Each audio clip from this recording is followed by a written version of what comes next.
The desert wind tore across the canyon like a wild beast, flinging sand into the air until the land itself seemed to howl. Ethan Cole pulled his hat low, squinting through the storm as his horse fought against the gusts. The cry came then, thin, broken, desperate. He jerked the reins, halting mid-stride. "Please. I'm begging you." The voice was raw, trembling, but fierce enough to cut through the storm. He spotted her only when lightning cracked above, a brief flash revealing a figure sprawled near the cliff's edge. A woman, dress torn, skin streaked with dirt, clinging to the ground as if the earth itself might swallow her. Ethan dismounted, boots crunching on stone, wary as always. Strangers in these parts were rarely what they seemed. She looked up, eyes blazing through grime, and seized his boot with surprising strength. "Don't leave me here. Please." His instinct screamed caution. Trouble clung to her like shadow. Yet when he tried to step back, her grip tightened. She was trembling, but there was a will in her eyes that refused to break. Against his better judgment, he reached down and pulled her up. Her breath shuddered against him, her body light as if hunger had already carved away half her strength. "You should have stayed home," he muttered, steadying her on her feet. "There's no home," she gasped, coughing dust from her throat. Her gaze snapped to the horizon. "He'll send them after me. If they find me." The sharp crack of a rifle split the air. Ethan shoved her down instinctively as a bullet shattered rock near his head. In the distance, 3 riders crested the ridge, their silhouettes black against the blood-red sky. Ethan cursed under his breath, hauling her onto his horse. "Hold tight." She clung to him without hesitation as he spurred the animal forward. Hooves thundered, echoing in the canyon walls. The riders gave chase, their shouts drowned by the wind. Bullets hissed past, biting at the dirt. Ethan bent low, guiding the horse through narrow gullies and sharp bends, heart hammering with the rhythm of the pursuit. The woman buried her face against his shoulder, but her voice still reached him, sharp with fear and anger. "Ride faster, cowboy, or we'll both be bones out here." Ethan almost laughed despite the danger. Fire in her words, even while fleeing death. He tightened his grip, forcing the horse into a reckless sprint. Stones scattered beneath pounding hooves, and the world became a blur of dust and survival. At last they plunged into a narrow pass, the canyon walls pressing tight on either side.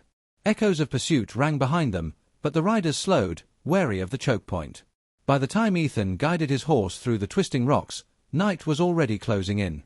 The desert swallowed sound, leaving only the rasp of their breathing. He reined in at last, dismounting to check the trail. Silence stretched, broken only by the horse's restless snort. The woman slid down shakily, clutching her side as though the ride had nearly torn her in two. Ethan's voice was low, edged with steel. "Who are they, and why are they gunning for you?" She straightened, though her knees shook. "They'll kill us both if I tell you." "That so?"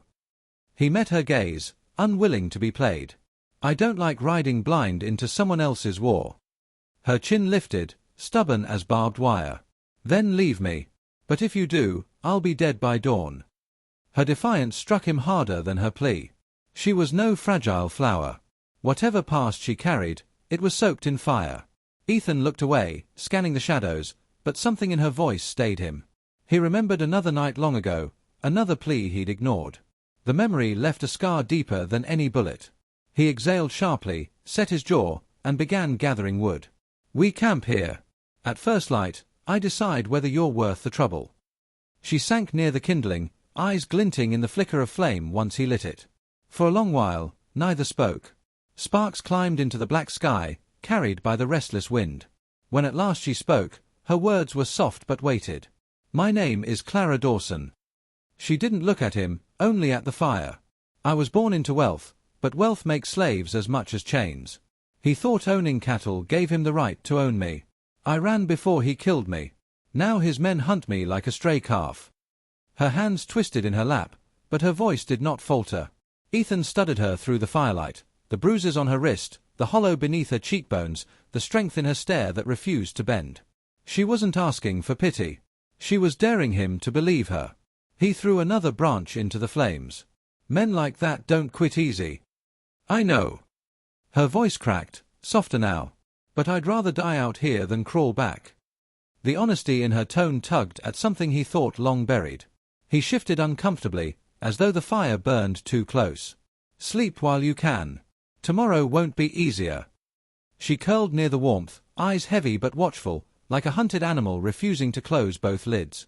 Ethan leaned against his saddle, rifle across his knees, listening to the restless whisper of the night. Hours passed in silence, broken only by the call of a coyote somewhere far off. Just before dawn, Clara stirred suddenly and grabbed his arm. Her whisper was sharp as a blade. "They found us." Ethan froze. Hoofbeats thudded in the darkness, faint but closing. The fire had burned low, casting only faint shadows. Figures shifted beyond the ridge, moving like predators circling prey. He rose slowly, rifle in hand, eyes narrowing as the first rays of light painted the canyon red. The woman's breath caught, fear pressing against her voice. "What do we do?" Ethan chambered around, gaze steady on the moving shadows. His voice was calm, cold as iron. "We fight." The desert held its breath, waiting for the first shot. The first shot cracked against stone, spraying dust across Ethan's face. He dropped to one knee, rifle steady, and fired back into the half-light. The canyon erupted with thunder, horses screaming, men shouting. Clara flinched behind him, clutching the saddle for cover, but when one rider charged recklessly through the narrow pass, she snatched a rock and hurled it with surprising force. It struck the man's temple.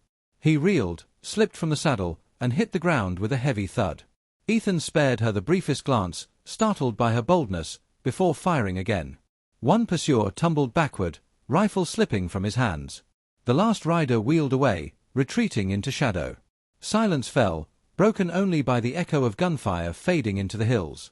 Ethan breathed hard, sweat slick on his brow, heart still pounding from the chaos. Clara, wide-eyed, stared at the body sprawled in the dust. "You saved my hide," he muttered, scanning the ridges for movement. Her reply came in a trembling voice, though her eyes burned steady. "I wasn't about to let them take me back." They wasted no time. Ethan mounted quickly, hauling her up behind him.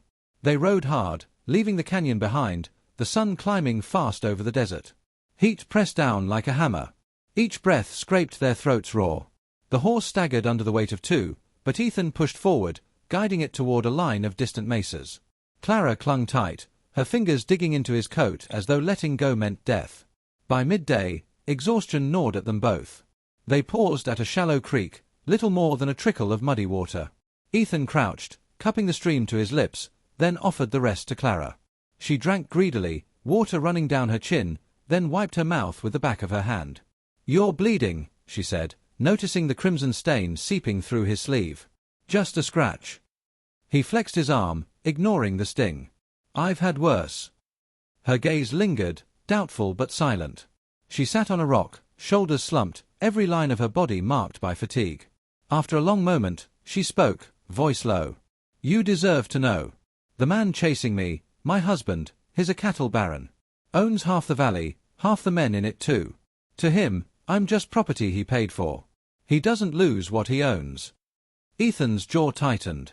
He had heard of men like that, lords of dust and cattle who believed power bought them the right to cage others. He thought of his wife, gone these many years, her life lost in childbirth while he stood helpless. That memory never left him, carved deep like the canyon walls. Now here was another woman, cornered by fate, asking, without asking, for his strength. Clara met his silence with weary defiance. "I can't go back. Not alive. If you want to leave me here, I won't stop you. But I'll keep running until they put me in the ground." Her words stirred something in him, a stubborn ember he thought long cold. He glanced at the horizon, endless and merciless, then back at her bruised hands. "I'm not leaving you." The admission surprised him as much as her. She blinked, and for a moment, the mask of defiance cracked, revealing gratitude raw enough to ache. They rode again, pressing westward. Evening found them at Ethan's ranch, a lonely spread tucked against the foothills. Weathered fences, a small barn, and the main house, humble but solid. As they approached, Clara's eyes swept the land, noting the wide-open ground that offered little cover. She dismounted stiffly, her legs trembling, but she steadied herself and faced him. "They'll come here," she said. "I know." He wasted no time. Lanterns hung from rafters, rifles laid out, windows shuttered with heavy planks. Clara followed him inside, insisting on helping. She tore strips of cloth for bandages, filled water buckets, even loaded ammunition with hands that trembled but never faltered. Ethan wanted to refuse her, to shield her from what was coming, but when he saw the determination in her face, he let her stand beside him. Night fell heavy and dark. The ranch lay silent, lanterns swinging faintly in the wind. Then the ground began to tremble with the distant rhythm of hooves. Clara stiffened. Ethan gripped his rifle, standing near the window. The riders came fast, silhouettes splitting against the moonlight. Gunfire shattered the stillness. Lantern glass burst, fire spilling into the dirt. Ethan fired back, bullets sparking against iron. Clara crouched by the doorway, reloading, her breath sharp and quick. When one man rushed the porch, she seized Ethan's revolver and fired. The intruder collapsed, the gun slipping from his grasp. Her hands shook, but her eyes were steady as stone. The fight raged, wood splintering, smoke choking the air. Ethan moved with practiced calm, each shot measured, each movement deliberate. Twice he nearly fell, bullets grazing past, but Clara was there, hand on his arm, steadying, reloading, refusing to yield. Together, they fought until the last rider turned his horse and fled into the night, leaving silence heavy in his wake. When the final echo faded, Ethan lowered his rifle, chest heaving. The ranch yard lay scarred, fences broken, lanterns smoldering, blood staining the dust. Clara stood beside him, revolver still in hand, face pale but unflinching. Dawn crept slow, painting the land in hues of gold and rose. They stepped outside together, weary but alive. The ranch had survived. So had they. Clara turned to him, her voice quiet but clear. "I'm not the same woman who begged at your feet yesterday." Ethan studied her, seeing the truth in her words. She was no longer only the hunted, no longer fragile in his shadow. She had fought, endured, and stood her ground. In her strength, he saw his own long-buried will stir awake. "You're not alone anymore," he said. The silence stretched between them, not heavy, but full of things unspoken, of futures uncertain. Clara's gaze softened, carrying both gratitude and something like hope.